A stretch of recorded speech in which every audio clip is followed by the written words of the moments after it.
Bonjour à tous et bienvenue dans cette vidéo où je vais vous montrer comment créer une version simplifiée de Linktree. Donc on va créer un dashboard avec Filament, avec un tableau de bord comme ceci, avec le total de clics de votre profil, le total de clics sur les 7 derniers jours, le nombre de visiteurs uniques, un petit tableau ici sur les liens qui sont le plus cliqués et une charte par jour du nombre de clics. Et ici on va voir mon profil, ça sera en gros comment éditer sa page de lien. Donc ici, en éditant la page de lien, ça met à jour automatiquement les liens. Vous pouvez rajouter des liens, supprimer des liens, rajouter une vidéo. Et donc ici, vous avez accès à votre page avec vos liens que vous pouvez partager. Donc, avant de commencer le tutoriel, vous pouvez vous rendre sur mon site et obtenir le code complet de ce projet ici via cette page. Vous allez obtenir le code complet pour 19 €. Vous aurez accès à ces 3 codes et des prochains projets arrivent bientôt. Allez, c'est parti, on va créer ce projet. Alors, je me retrouve sur un projet Filament vierge. Donc, je ne vais pas revenir sur comment installer Filament. Vous pouvez vous rendre sur la doc et faire toutes les étapes. Donc, j'ai installé Laravel plus Filament. Donc, la première étape sera de créer les migrations pour la base de données. Donc, qu'est-ce que j'aurai besoin? J'aurai besoin d'une table profile, d'une table qui contient tous mes liens et d'une table qui va enregistrer tous les clics. Donc on peut lancer notre première commande qui sera php artisan make model profile et -m, ça va créer le modèle et -m va créer la migration. Pareil pour mes liens, donc je vais appeler ça link. Et pour mes clics, comme ceci. On peut voir que ça va créer directement les modèles et au niveau de database, migration, j'ai mes 3 migrations. Donc on va commencer par remplir les champs de la table profile. Donc on aura besoin, donc un profil sera connecté à un user, un profil aura un slug, un display name, un avatar et une bio. Et on peut rajouter un index à notre table pour que la table soit plus rapide. Ça sera indexé sur user ID. Donc concernant les liens seront liés à un profil et on aura un titre, une URL, une couleur de lien, une position et le nombre de clics sur ce lien. Et les clics, on va les séparer aussi parce que pour chaque clic, on pourrait avoir des informations utiles. Donc un clic est lié à un lien. À quel moment il a été cliqué, donc timestamp, l'IP de l'utilisateur, le user agent, de où vient le clic et on pourrait enregistrer le country code de l'utilisateur. Et je vais rajouter ici un index sur le link ID et le click at. Et pareil pour les liens, j'ai oublié de rajouter un index sur profil ID. Donc lorsque j'ai tout ça, on peut juste faire un php artisan migrate. Ça a bien créé mes 3 tables. Petite astuce sur PHP Storm, ici j'ai mon dans database, j'ai ma database SQLite. Et si j'ouvre cette colonne database et je drag and drop ici, on peut directement avoir accès à ma table. Donc on peut voir qu'ici j'ai à ma base de données avec mes tables. J'ai bien la table link avec les colonnes qu'il faut, ma table profile et ma table click. Donc maintenant, une chose importante à faire, après avoir créé nos migrations, c'est au niveau des modèles, donc remplir nos modèles avec les champs qui seront disponibles. Donc au niveau des clics, les champs remplissables au niveau des clics, donc c'est tous ceux qui sont ici, comme je vous ai montré précédemment dans la migration. On peut cast le click at, comme c'est un timestamp en format datetime, et une fonction link qui permet directement de faire un click flèche link pour obtenir le lien du clic. Pareil pour link. Dans la property fillable, on va remplir ceci. Et on va rajouter les relations. Donc un link, une relation belong to profile, une relation as many to click. Et le dernier modèle, c'est profile. Comme ceci. Pareil. Et on peut ici faire la relation d'un profil à un user et d'un link. Et ici, j'ai rajouté, on va directement ordonner les liens par leur position. Au niveau des modèles et des migrations, on est bien. Donc maintenant, on va s'attaquer à la partie interface. Donc, je vais devoir créer une ressource qui sera en gros la ressource profil. Donc je vais faire un PHP Artisan make filament ressource profile. Ici je laisse tout par défaut. Non. On peut dire de générer les colonnes par la base de données. Donc il va nous générer automatiquement une ressource. Et quand je clique, on voit bien, je peux déjà ajouter un nouveau profil avec des choses pré-remplies en fonction des champs de la table.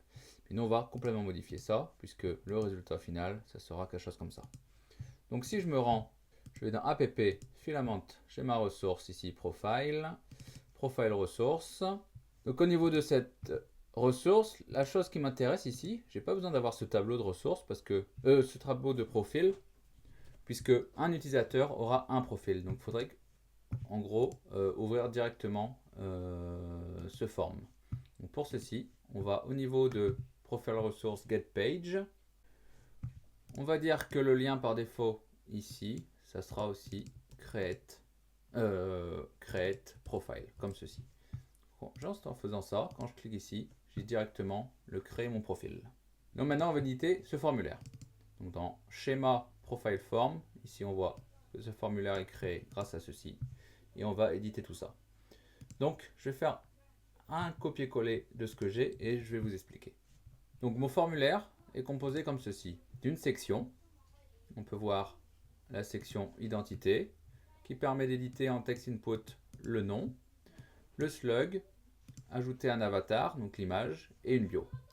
La particularité du nom ici, si je tape, on peut voir que le slug est rempli automatiquement. Si j'ai d'espace, ça remplit en slug. Comment j'ai fait ça?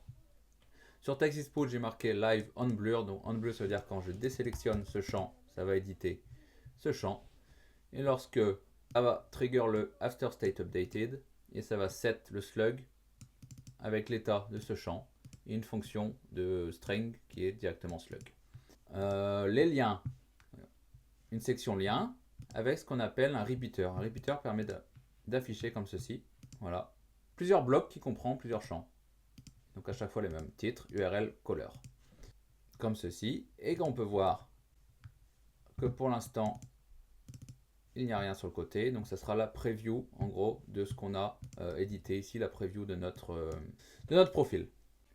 Donc pour notre preview, je vais créer ce qu'on appelle un champ personnalisé. Donc comme ici, on peut voir sur la doc, custom field, qui va nous permettre d'ajouter dans notre formulaire un champ que nous-mêmes avons créé. Et notre champ, ça sera la preview du profil. Donc pour ça, je lance la commande PHP Artisan make filament form field profile preview. Et ça va créer un fichier au niveau de filament form component ici, ce fichier ici. Et la vue disponible.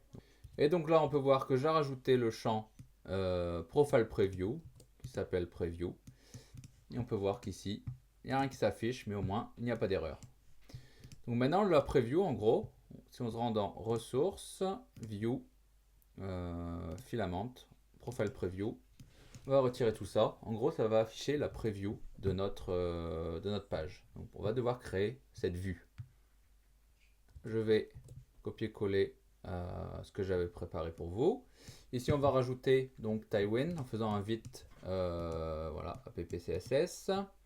Ici, on va récupérer les données qu'on va passer à cette vue et on va afficher tout ce qu'il nous faut pour notre profil. Donc je vais mettre ça en grand. Et c'est parti. Donc au niveau de notre profil preview, on va devoir envoyer des données à notre vue. Pour ça, on va utiliser une fonction getProfilData qui va nous retourner tout ça. Donc je vais créer une fonction qui va contenir ces données et qui va les retourner à la vue. Donc ici, mon getProfilData qui va retourner ceci, ou un petit array si il n'existe pas. Profil data ici, ça va nous permettre de remplir ces données au niveau de notre forme ici. Donc on va le faire tout de suite. Donc ici j'ai déjà mon profil data qui reçoit les données et qui va les remplir dans cette fonction. Et on peut dire ici, on peut rajouter deleted files notre champ n'a rien à sauvegarder en fait. C'est juste pour afficher la vue avec des données. Donc on va appeler, comme je vous ai dit ici, le profil data qui va retourner ces données. Donc, qu'est-ce qu'on a besoin de savoir ici? On va récupérer les liens du formulaire dans les liens. L'avatar, on va remplir le pass de l'avatar, donc le chemin de l'avatar. Et ici, on aura le display name, le slug, le bio, l'avatar et tout ce qu'il nous faut pour notre vue. Donc, si je sauvegarde tout et que je vais sur ma page, il y a un souci puisque je dois faire un npm run build pour que cette ligne fonctionne le vite. Donc je retourne sur mon projet et on peut voir que ça fonctionne.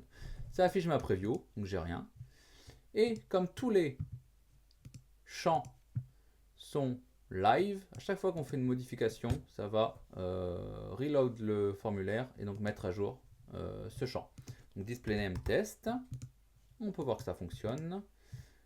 Bio test, j'ajoute un lien titre test, ça m'ajoute bien. Je change la couleur, ça change bien la couleur. Et voici. Je vais sauvegarder comme ceci, create. On voit qu'il y a un problème puisque user ID ne peut pas être nul.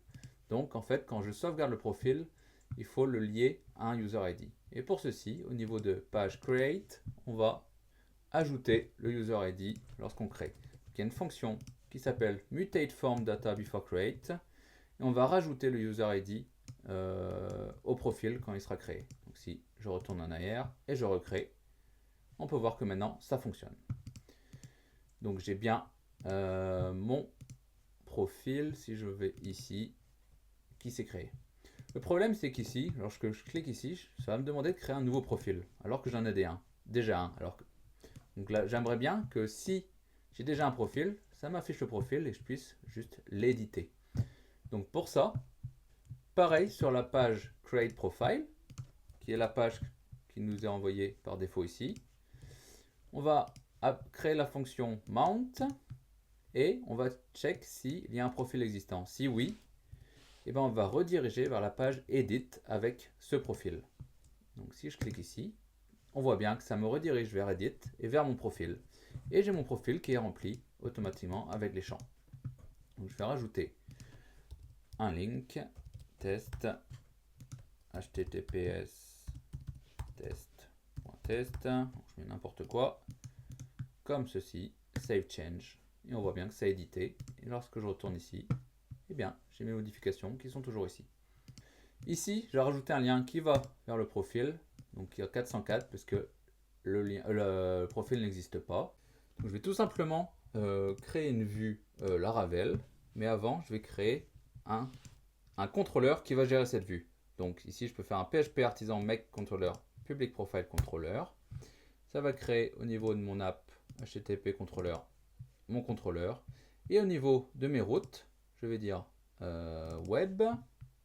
Donc si la route est /u et le slug, on va appeler la fonction show de mon profile, public profile controller.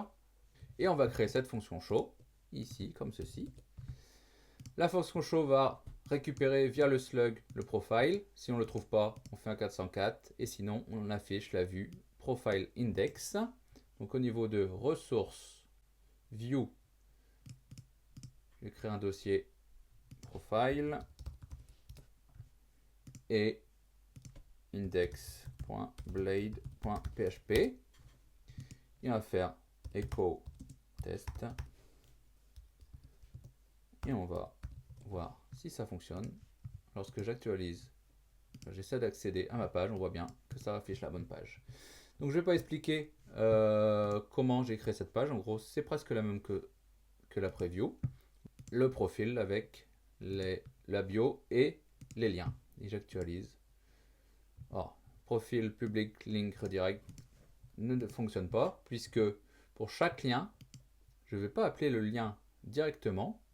On peut voir ici. Je vais appeler la route public link redirect. Cela va me permettre de compter le nombre de clics, de savoir combien de fois on a cliqué, de traquer tous les clics de ce profil. Donc je vais créer cette route. Pour cette route, j'utilisais aussi un contrôleur, on va l'appeler link redirect controller. Au niveau de mon web.php, pour ce lien, je vais appeler la fonction redirect du contrôleur et je vais créer cette fonction comme ceci. Tac, tac. Donc comment ça fonctionne? On va directement recevoir le lien sous forme du modèle lien. On va incrémenter les clics sur ce lien et on va créer un nouveau clic, donc une nouvelle ligne dans cette table de clics qui comprend le link ID, quand elle a été cliquée, l'IP d'utilisateur, le user agent et d'où elle vient. Et le country code qui annule ici, mais dans le code ici que vous pouvez récupérer sur mon site, j'utilise un package de Laravel qui permet de récupérer le country code de l'utilisateur. Donc si je save tout ça, il va trouver ma route. Ici c'est moche, donc je dois faire un npm run build comme ceci. Voilà. On va essayer de cliquer sur ça. On voit que le lien en bas à gauche ici, c'est mylink.test r1 et ça redirige bien vers test.test. Et on peut voir qu'ici, une nouvelle ligne s'est ajoutée. Un clic sur le lien link ID 1. Link ID 1, c'est celui-là. Et le clic s'est incrémenté de 1. Donc voilà, j'ai ma page qui permet de gérer les liens, les clics et ma page qui permet de gérer mon profil.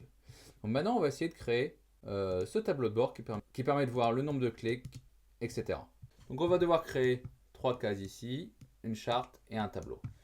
Donc on va utiliser ce qu'on appelle dans Filament Facile les widgets. Donc je vais créer un premier widget qui sera de type Stat Overview, un deuxième de chart et un troisième de table. Donc c'est parti, on va créer un widget Profile Style Stat qui est Stat Overview. Oui, je veux créer ce widget sur ce panel. Non, je ne veux pas lier de ressources. Ça va nous créer au niveau de filament widget notre profile state. On va rajouter le sort one pour se dire que ce sera le premier widget affiché. Et dans mon get stat, je vais récupérer les données et les afficher dans le return. Donc en gros, le return va retourner 3 fois stat make. Donc le premier sera total click, le second click sur 7 jours et le troisième les visiteurs uniques. Et ici on peut récupérer les données. Donc je récupère le profile de l'utilisateur. Je compte combien il y a de clics par lien sur les 7 derniers jours et le total. Et ici je peux filtrer par IP pour avoir les uniques visiteurs. Si j'actualise ma page, on peut voir que ça s'affiche ici. Donc, je vais retirer ces choses aussi dont on n'a pas besoin. Pour ça, on se retrouve sur le provider admin et je vais retirer ces deux widgets qui sont par défaut, comme ceci. On va créer maintenant notre chart click chart, donc avec la commande ici. Je l'ajoute au panel, je n'ai pas besoin de ressources. Ça sera line chart, filament widget click chart, comme ceci. On va faire pareil, on va rajouter le sort. Donc, ça sera la deuxième widget affichée. Et dans le get data, on va récupérer nos données, comme ceci. Donc, je récupère le profil, les données par jour, filtrées par jour, le nombre de clics, et je retourne le dataset, donc le label c'est clic, les data, donc c'est ceci, la couleur des lignes et le label pour chaque jour. Donc le keys, ça sera la date. Si je retourne, on peut voir que ça m'affiche ma charte comme il faut. Et le troisième widget, ce serait le top link table. Donc je vais créer un filament widget top link table de table comme ceci. Pareil, je n'ai pas besoin de renseigner le modèle. Je génère rien par défaut. Mon top link comme ceci. Je rajoute le sort et le tableau ici comme ceci. On récupère le profil aussi au début. Donc le profil qui est lié à l'utilisateur connecté. Et on récupère les 5 liens avec les plus de clics. Et on affiche les colonnes qu'on souhaite. Et je vais ajouter ici le titre du lien, l'URL et le nombre de clics. Et j'actualise. On peut voir que ça m'affiche mon tableau. Donc voilà, on a créé notre Linktree fait maison avec quelques stats et un formulaire interactif permet en direct de voir nos modifications. Donc comme je vous ai expliqué précédemment, vous pouvez récupérer le code qui se trouve directement ici et vous aurez accès au code complet à vie plus d'autres projets qui arrivent prochainement. Allez, ciao!